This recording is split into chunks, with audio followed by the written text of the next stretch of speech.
unsanitary throat swabs, forced COVID testing, and disgusting quarantine camps? Yep, the Chinese Communist Party has the virus totally under control.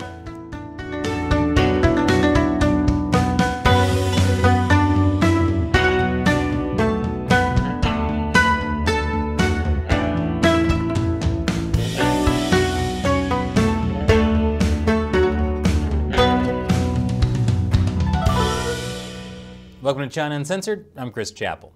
The coronavirus, or what I call the CCP virus, is back in China. Not that it ever left, but now the Delta variant has spread to at least 15 Chinese cities, according to official data, which we all know is about as trustworthy as those phone calls telling you you won a free night stay from Marriott Hilton.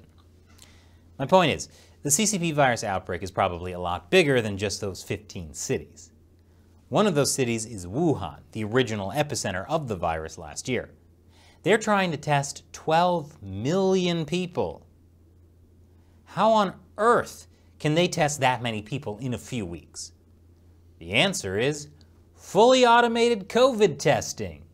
Just put your mouth right on the plastic and try not to gag as the CCP virus test bot shoves a swab down your throat. I just hope there's another bot that's going to be sanitizing that plastic thing everyone's putting their mouths on. Don't worry, you won't catch COVID this way, as long as no one ahead of you in line has COVID. And the best part, these machines can go anywhere.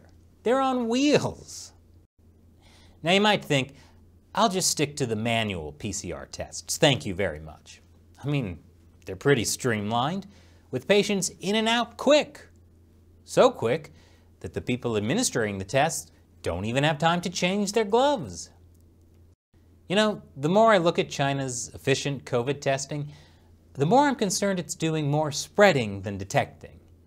So perhaps we should take China's officially reported COVID numbers with a grain of salt. And by a grain of salt, I mean a salt lick. Meanwhile, the Chinese Communist Party has been convincing the world that China has done a great job controlling COVID. This headline is in The Lancet, a peer-reviewed medical journal. The Lancet credits China's centralized epidemic response system. You know, the centralized epidemic response system that didn't work. And Nature Medicine, another peer-reviewed medical journal, says China's coronavirus response can teach the rest of the world. As I've talked about before, both Lancet and Nature Medicine have published opinion pieces to squash the lab leak hypothesis, the idea that the CCP virus could have come from the Wuhan Institute of Virology. And as I've also mentioned, the publishers of Lancet and Nature Medicine have business deals with China. Anyway, so what are some of these great teachings the rest of us are supposed to get from China? Well, for one, China has done an amazing job vaccinating a staggering 20 million people a day. Yes, according to Nature, scientists are impressed by China's juggernaut of a vaccination drive, through which it is currently administering nearly 60% of all COVID-19 vaccine doses globally. Amazing! And I'm impressed how everyone there agrees to get vaccinated, even though a top official has admitted China's vaccines are not very effective. But it's easy to get people to agree when China is forcing people to take vaccines against their wishes. And here's footage of someone refusing to take a CCP virus test. It's called compliance with Chinese characteristics. What else can we learn from China? Oh, how about the efficient way they stop the spread of the virus by sealing people in their apartments with iron bars across their doors? When that's not enough, they seal off entire neighborhoods, like this one in Wuhan, where officials put up walls with barbed wire to keep everyone in. Here you can see someone soldering the gates shut. Local authorities promise their citizens they'll provide all the essentials, like food during a COVID lockdown. But as I talked about in this video from February, that promise is not always kept. This guy got arrested for complaining about starving. And really, that's his own fault. He should have been praising the Communist Party. starving people is what communists do best. But with the Delta variant spreading in China now, Chinese authorities are taking an even harsher approach than this. Or this. And videos of it have been leaked online. I'll show you after the break. Welcome back.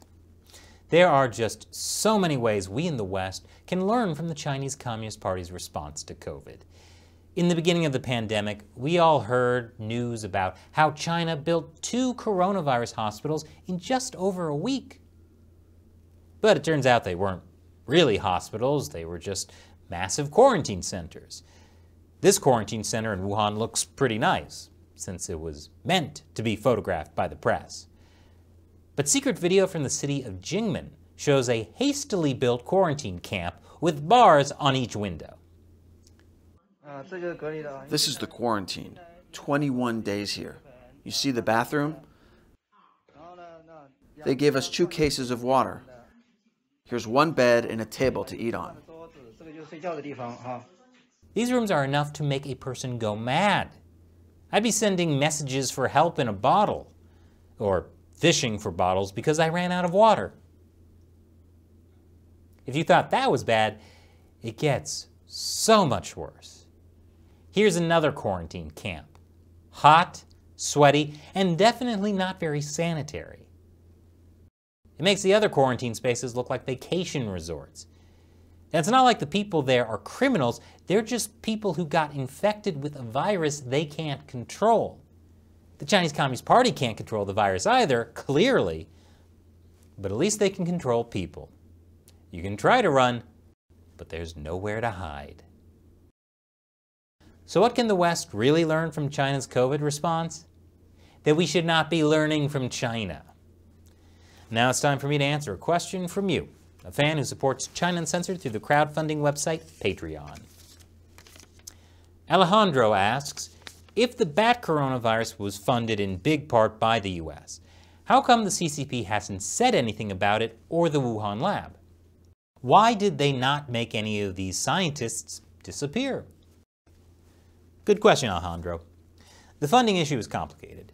The US government, through the National Institute of Allergy and Infectious Diseases, funded a group called EcoHealth Alliance, and EcoHealth Alliance then subcontracted to the Wuhan Institute of Virology. While you can criticize the US government for letting taxpayer money find its way to a Chinese lab with low safety standards, the real problem is the Chinese lab with low safety standards. That's the part the CCP won't admit. To expose US funding would be to admit the lab leak hypothesis is true. As for making scientists disappear, there's no need. It's much better if the lead scientist can be free to give a sympathetic interview in Western press where she can defend the lab and deny everything. Positive propaganda works so much better. Thanks for your question, Alejandro, and thank you for watching. Be like Alejandro and help us keep making episodes like this by contributing through Patreon, our crowdfunding website. Visit patreon.com/China Uncensored to learn more. Once again, I'm Chris Chappell. Thanks for watching China Uncensored.